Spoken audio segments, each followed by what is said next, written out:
नमस्कार, DD news पर आप सभी का स्वागत है। मैं हूं आपके साथ भावना नैयर। देश और दुनिया की बड़ी खबरों को लेकर हम हाजिर हैं। शुरुआत करते हैं बुलेटिन की अहम सुर्खियों के साथ। उदीयमान सूर्य को अर्घ्य देकर 4 दिनों से चला आ रहा छठ महापर्व हुआ संपन्न। बिहार समेत देश भर के घाटों पर उमड़ी श्रद्धालुओं की भीड़।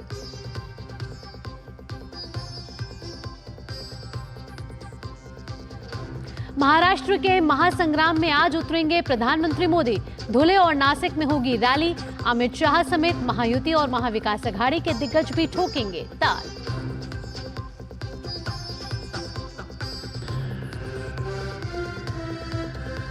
झारखंड में हेमंत सोरेन और राहुल गांधी का आज धुआंधार चुनाव प्रचार। शिवराज और हेमंत बिस्व शर्मा भी संभालेंगे कमान।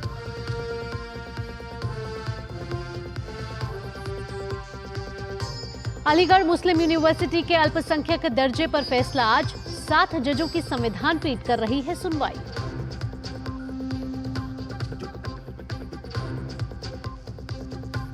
और रूस के राष्ट्रपति पुतिन ने ट्रंप को दी जीत की बधाई। कहा, यूक्रेन संकट के उचित समाधान के लिए बातचीत को तैयार।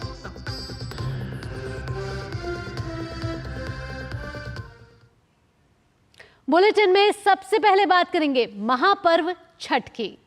उदीयमान भगवान भास्कर को अर्घ्य अर्पित करने के साथ 4 दिनों से चला आ रहा महापर्व छठ संपन्न हो गया है। बिहार समेत देश के तमाम हिस्सों में उगते हुए सूर्य को अर्घ्य दिया गया है और ये तस्वीरें अपने आप बयां कर रही हैं। बिहार, झारखंड, उत्तर प्रदेश, भुवनेश्वर, चेन्नई और मुंबई की ये तस्वीरें साफ बयां कर रही है कि घाटों पर श्रद्धालुओं की भारी भीड़ देखी गई है। और छठ पर्व के अंतिम दिन उगते सूरज को अर्घ्य अर्पित करने के साथ छठ व्रतियों ने सूर्य की उपासना की। इसके बाद प्रसाद ग्रहण करने के साथ 36 घंटे के व्रत का पारण हो गया।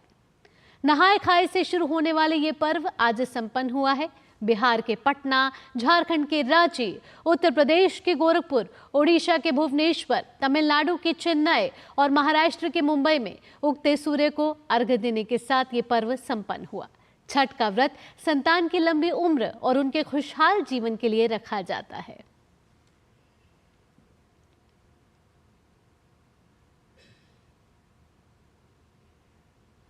तो 4 दिन तक चलने वाला लोक आस्था का महापर्व छठ आज उगते सूरज को अर्घ्य देने के साथ संपन्न हो गया है। और छठ पर्व की सिर्फ देश भर में ही नहीं, विदेशों में भी धूम है। और पटना से हमारे संवाददाता जुड़ रहे हैं। निशा, आइए निशा का सीधा रुख करेंगे। निशा, कहते हैं कि तस्वीरें अपने आप सब भाव बयां कर देती हैं। यहाँ कुछ पूछने लायक नहीं, सीधा तस्वीरें दिखाएं और दिखाएं कि कैसे पटना में रौनक है, क्योंकि बिहार में सबसे ज्यादा रौनक देखी जाती है छठ की। जी बिल्कुल, देखिए अभी हम पटना के नासरीगंज घाट पर मौजूद है। यहाँ पर उदीयमान सूर्य को अर्घ्य देने का जो सिलसिला है वो अहले सुबह से ही चल रहा है। सूर्योदय के बाद से ही यहाँ पर भक्त जो है घाट पर पहुंच चुके हैं और हजारों की संख्या में जो भक्तों की भीड़ है वो देखने को मिल रही है। लोक आस्था का महापर्व 4 दिनों तक चलता है और ऐसे में आज चौथा और अंतिम दिन है। आज पारण करेंगे लोग अर्घ्य देने के बाद, और जिसके बाद इस छठ महापर्व की समाप्ति हो जाएगी। और ऐसे में जो घाट का नजारा है, मैं अपने कैमरामैन से आग्रह करूंगी कि वो आपको घाट का नजारा दिखाएं और मेरे पीछे की खासतौर पर तस्वीर दिखाएं कि पीछे जो लोग हैं दौरे का आने का और जाने का सिलसिला जो है वो चलता जा रहा है।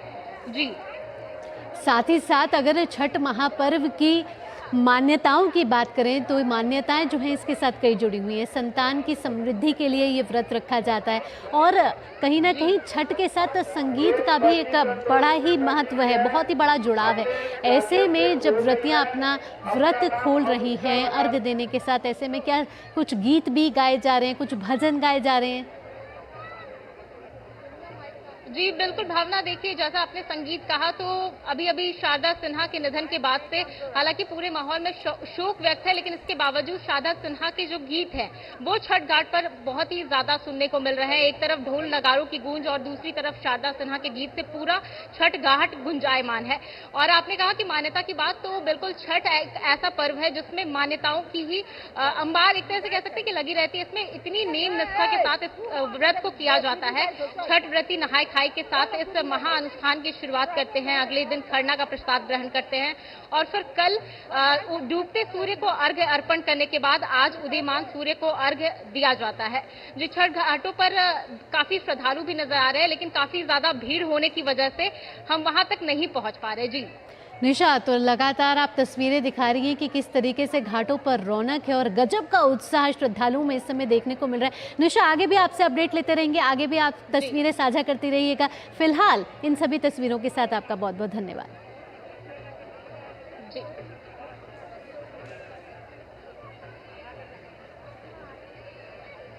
आगे बढ़ते हैं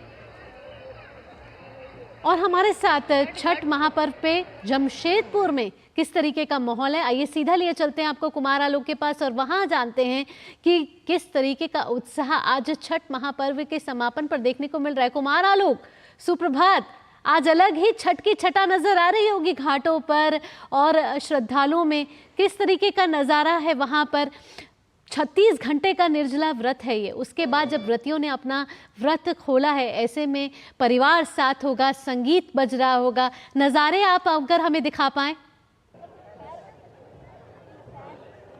देखिए, उदयमान सूर्य का लोगों ने अर्घ्य दिया है और ये अर्घ्य जो होता है पहला, मतलब सूरज की जो पहली किरण होती है उसको ये अर्घ्य देते हैं। मैं अपने कैमरा में कहूँगा कि आप दिखाएं कि अभी जो छठ व्रती हैं अपना अर्घ्य, वो दूसरा अर्घ्य जो होता है उदयमान सूर्य का, वो अर्घ्य दे रही हैं। हालांकि ये परंपरा, ये आप कह सकते हैं कि 5:04 से यहाँ सूर्योदय हुआ था। 5:54 में सूर्योदय हुआ था, पहली किरण जो सूर्य की आई थी। और उसके बाद से यहाँ पर अब लोग जा रहे हैं, अपने घरों को जा रहे हैं। आप देख सकते हैं कि अभी भी जो कुछ लोग यहाँ बचे हैं, आप और पैन करके दिखाएं कि लोग अभी भी आ रहे हैं, जा रहे हैं यहाँ पर। और हमारे साथ विशेषज्ञ लोग हैं, छठ पूजा समिति के लोग हैं जिन्होंने इस शानदार छठ पूजा का आयोजन किया। सर, आप बताएं कि छठ पूजा की जो महत्ता है वो कितनी गहरी है हिंदू संस्कृति में? काफ़ी गहरी है। ये 5 दिनों का पर्व है और हर एक एक्टिविटी में लोग काफ़ी धार्मिक दृष्टिकोण से इसको संपन्न करते हैं। ये नहाय खाए से शुरू होता है। नहाय खाए हुआ, खरना हुआ, अस्तगामी सूर्य का अर्घ जो कल शाम को हुआ और आज फिर जो सुबह का अर्घ है वो अर्घ हुआ।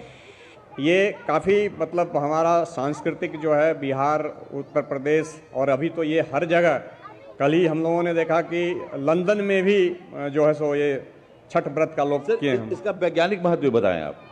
वैज्ञानिक महत्व इसका जो है, देखिए, जब रामचंद्र जी आए थे वनवास से वापस, तो उन्होंने जब रावण का वध किया तो उनको ब्रह्म हत्या का पाप लगा था।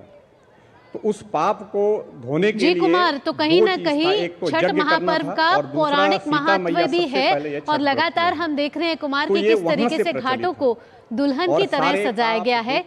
कष्ट को मोक्ष करने कुमार आलोक, अभी समय की कमी है लेकिन आपसे आगे भी अपडेट लेते रहेंगे, लेकिन बुलेटिन में अब आगे बढ़ेंगे।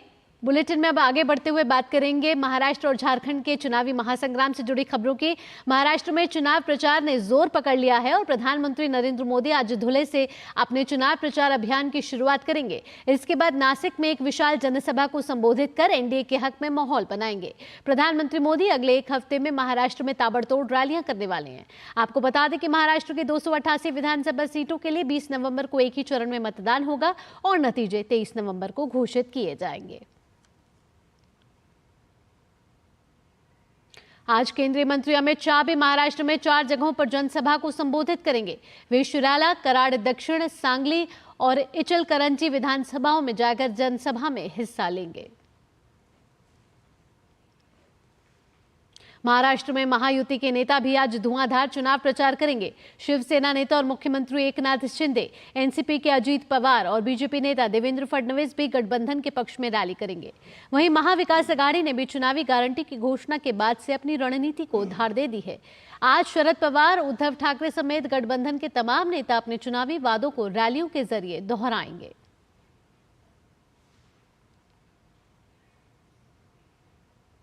महाराष्ट्र के सांगली जिले में एक विधानसभा क्षेत्र है सांगली। इस सीट पर बीजेपी ने 2 बार के विधायक सुधीर गाडगिल को मैदान में उतारा है, तो कांग्रेस ने एक बार फिर पृथ्वीराज पाटिल पर भरोसा किया है। कांग्रेस से बागी होकर निर्दलीय मैदान में कूदी जयश्री पाटिल ने यहां के चुनाव को बहुकोणीय बना दिया है। क्या है सांगली का सियासी मिजाज, आइए देखते हमारे संवाददाता धीरज कुमार की एक खास रिपोर्ट। वारणा और कृष्णा नदी के संगम पर बसा है सांगली शहर। कृष्णा नदी की काया तो दुर्बल है ही, लेकिन वारणा नदी का मिलन उसे अलौकिक होने का दर्जा दिलाती है। शहर में स्थित है सांगली विधानसभा की सीट, जो पूर्व में कांग्रेस का गढ़ रही है। कांग्रेस के इस अभेद किले को साल 2014 में बीजेपी के सुधीर गाडगिल ने ध्वस्त किया था।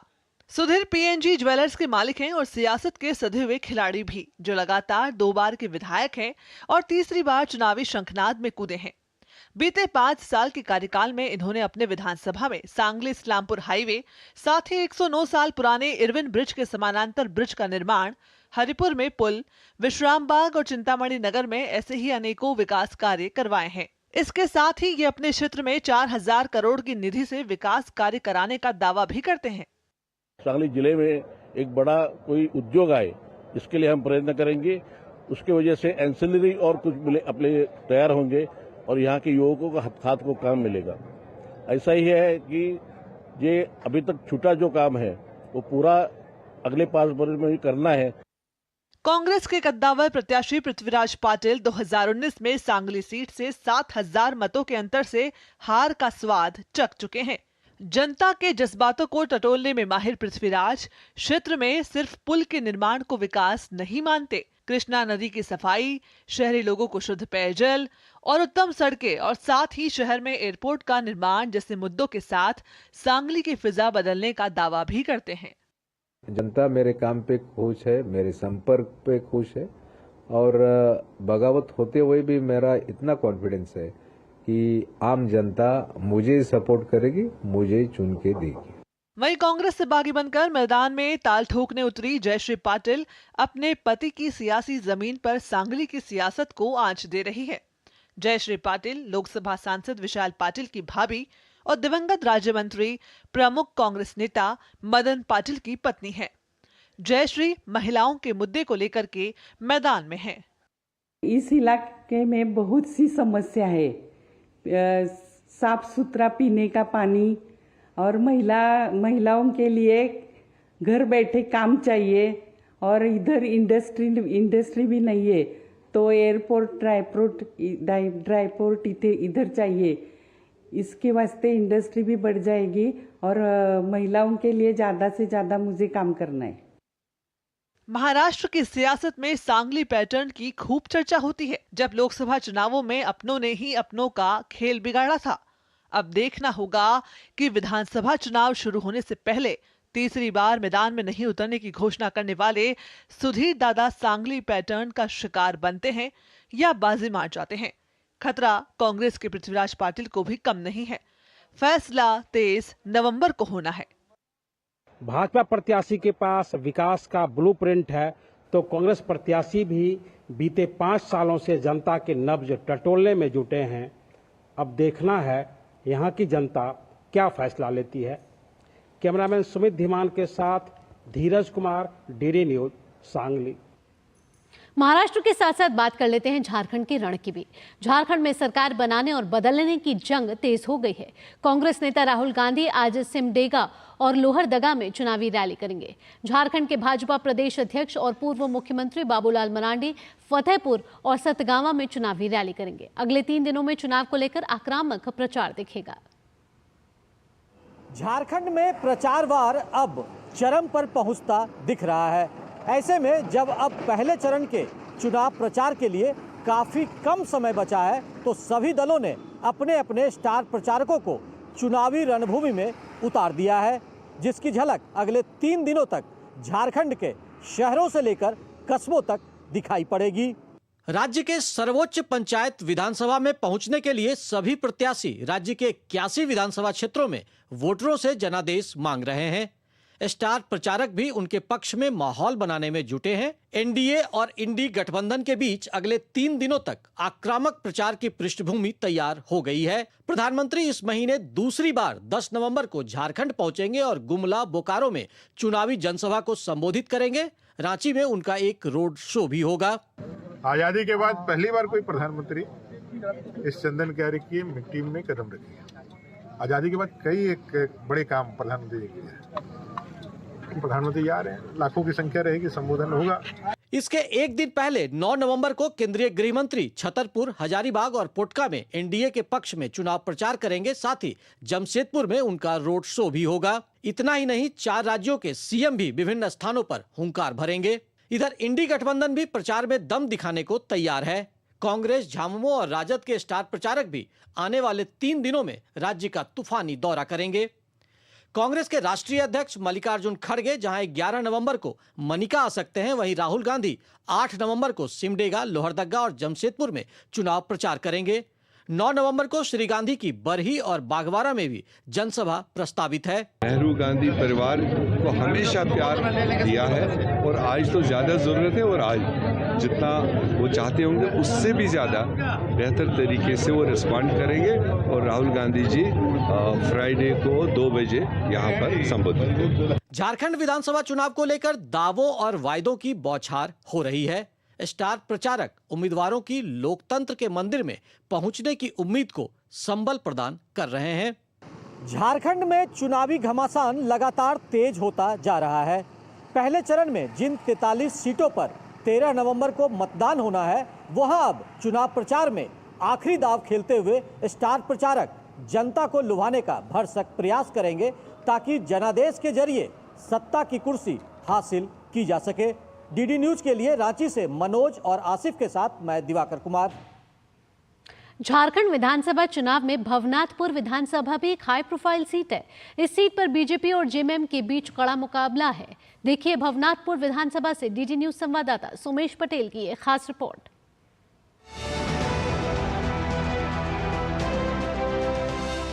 भवनाथपुर विधानसभा सीट से बीजेपी ने एक बार फिर भानु प्रताप शाही को चुनावी मैदान में उतारा है। 2019 के विधानसभा चुनाव में भानु प्रताप शाही ने यहां से बीजेपी को पहली बार जीत दिलाई थी, तो वहीं जेएमएम ने झारखंड सरकार में रहे पूर्व मंत्री अनंत प्रताप देव को इस चुनावी रण में उतारा है। भवनाथपुर झारखंड के गढ़वा जिले के भवनाथपुर ब्लॉक में एक छोटा सा शहर है जो जिला मुख्यालय से 40 किलोमीटर की दूरी पर है। भवनाथपुर के आसपास के शहरों में गढ़वा, कोटा, हुसैनाबाद और रेणुकूट शामिल हैं। भवनाथपुर विधानसभा 1951 में अस्तित्व में आई। 1952 में राजेश्वरी सरोज दास ने कांग्रेस के टिकट से जीत हासिल की। 1952 से लेकर 2009 तक इस सीट में 7 बार कांग्रेस का कब्जा रहा। नगर उंटारी राज परिवार के सदस्य शंकर प्रताप देव ने 1962, 1967, 1972, 1980, राजेंद्र प्रताप देव ने 1985 और अनंत प्रताप देव ने 2009 में जीत हासिल की। भवनाथपुर विधानसभा में कुल मतदाता 4,40,321 हैं, जिसमें पुरुष मतदाताओं की संख्या 2,28,076 और महिला मतदाताओं की संख्या 2,12,245 है। झारखंड के भवनाथपुर से बीजेपी प्रत्याशी भानु प्रताप शाही का कहना है कि इस चुनाव में सबसे बड़ा मुद्दा बांग्लादेश घुसपैठ का मुद्दा है। पूरे 5 साल जनता के जेब से पाकिटमारी कोई सरकार किया झारखंड बनने के बाद, तो सरकार का नाम हेमंत सोरेन है। भवनाथपुर विधानसभा के जेएमएम प्रत्याशी अनंत प्रताप देव का कहना है कि 5 साल में जेएमएम की सरकार ने जो विकास कार्य किया है, इन मुद्दों को लेकर हम जनता के बीच जा रहे हैं। जो भी महत्वाकांक्षी योजना इस राज्य में चलाई जा रही है, निश्चित रूप से हमारे इस क्षेत्र के भवनाथपुर विधानसभा क्षेत्र के लोग बहुत ज्यादा जो है प्रभावित हैं। वहीं स्थानीय लोगों का कहना है कि राज्य में 5 साल में कोई भी विकास का काम नहीं हुआ है। जिले में पानी की मुख्य समस्या है। भ्रष्टाचार के मुद्दे को लेकर हम वोट करेंगे। भ्रष्टाचार चरम सीमा पार कर चुका है। आपका ब्लॉक हो, थाना हो, कोई भी चीज हो, कहीं पे भी आप जाइए तो आपका बिना पैसा का काम नहीं होगा। भ्रष्टाचार के मुद्दा पे वोट होगा और परिवर्तन के लिए वोट होगा, बदलाव चाहिए। झारखंड विधानसभा चुनाव 2 चरणों में संपन्न होंगे। राज्य की सभी 81 विधानसभा सीटों पर 13 और 20 नवंबर को मतदान होगा।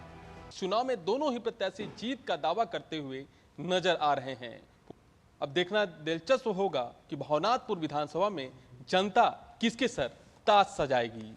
अपने सहयोगी वीरेंद्र तिवारी के साथ सोमेश पटेल, टीडी न्यूज, झारखंड। अलीगढ़ मुस्लिम यूनिवर्सिटी को अल्पसंख्यक संस्थान के दर्जे पर सुप्रीम कोर्ट आज फैसला सुनाएगा। सीजेआई की अध्यक्षता वाली 7 जजों की संविधान पीठ इसका फैसला सुनाएगी। 2005 के फैसले में इलाहाबाद हाई कोर्ट ने अलीगढ़ मुस्लिम यूनिवर्सिटी को अल्पसंख्यक संस्थान मानने से इनकार कर दिया था। इसके खिलाफ अलीगढ़ मुस्लिम यूनिवर्सिटी ने सुप्रीम कोर्ट में अर्जी दायर की थी।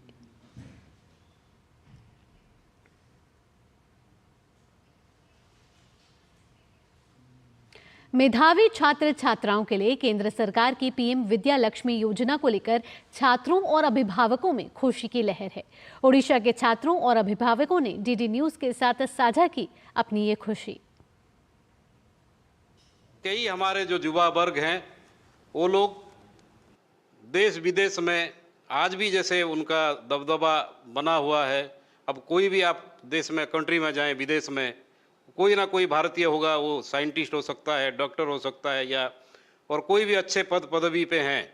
ये जो स्तर है और आगे बढ़ेगा और जो इकोनॉमी है भारत का वो ग्रोथ करेगा। हमारे देश में जितने भी आर्थिक स्थिति के कारण जो अपना हायर एजुकेशन लेने के लिए वो समर्थ नहीं हो पा रहे थे, उनके लिए एक अनोखा स्कीम है जो कि मोदी जी लेके आए हैं। हमारी कैबिनेट में पीएम विद्या लक्ष्मी योजना की शुभारंभ की है। इसके लिए मैं और हम सारे स्टूडेंट हमारे मोदी जी के आभारी हैं। किसी बच्चे को पढ़ने के लिए पैसे नहीं होते, वो अपने सपने को बात दे देता है। इसीलिए हमारे भारत सरकार ने एक नई योजना का उद्घाटन किया है। उस योजना का नाम पीएम विद्या लक्ष्मी है। हमारे जैसे मिडिल क्लास स्टूडेंट्स जो कि अपने भविष्य सुधारने के लिए बहुत कई सपने देखे हैं, लेकिन कई ना कई जगह कोई पैसे की ऐसी दुविधाएं दिखाई देती है जहां वो आगे जाके पढ़ नहीं पाते। पर हमारे भारत सरकार जो पीएम विद्या लक्ष्मी योजना ला पहुंचाए हैं, वो इसी योजना के माध्यम से हमारे जैसे कई सारे बच्चे बैंक में जाकर बहुत सुविधा से अपने स्टूडेंट्स लोन के लिए अप्लाई कर सकते हैं। गोवा में शुरू होने जा रहे भारतीय अंतर्राष्ट्रीय फिल्म महोत्सव से पहले एनएफडीसी फिल्म बाजार के 18वें संस्करण के लिए 6 फिक्शन फिल्मों की घोषणा की गई है। आइए बताते हैं आपको कौन कौन सी हैं ये फिल्में। आप देखिए इस रिपोर्ट को। फिलहाल के लिए मुझे दीजिए इजाजत। नमस्कार।